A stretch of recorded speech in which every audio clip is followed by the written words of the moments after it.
Now we've got multiple primaries going on tomorrow in 4 key states. Probably the most closely scrutinized will be in West Virginia, just over 14 hours until the first polls open there. And now the president is getting involved. President Trump urging voters to reject one of those GOP candidates, John Blankenship. Now Blankenship is fighting back. Peter Doocy is in Charleston, West Virginia, with more as this gets down to the wire. What do you have, Peter? Neil, the president's opinion is very important here. He won West Virginia by 42 points, and I am whispering because the person he is now saying not to vote for is having a press conference in a very small room right behind me. It's Don Blankenship. The president tweeted this a little while ago. He said, "To the great people of West Virginia, we have together a really great chance to keep making a big difference. Problem is, Don Blankenship, currently running for Senate, can't win the general election in your state.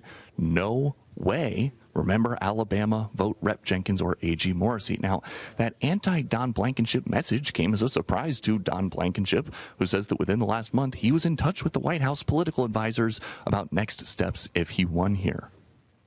I went to them personally and talked to them all along the path of this campaign to make sure they knew what we were doing and answer any questions they had.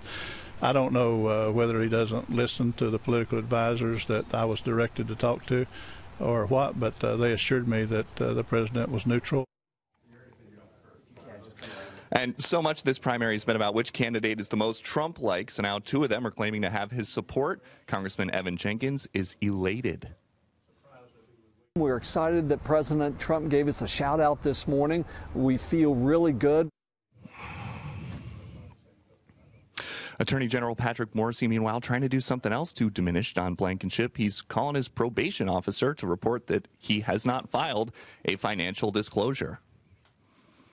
My campaign will be informing his probation officer in Nevada about this issue right away to determine if this refusal to comply with federal law violates the terms of his supervised release.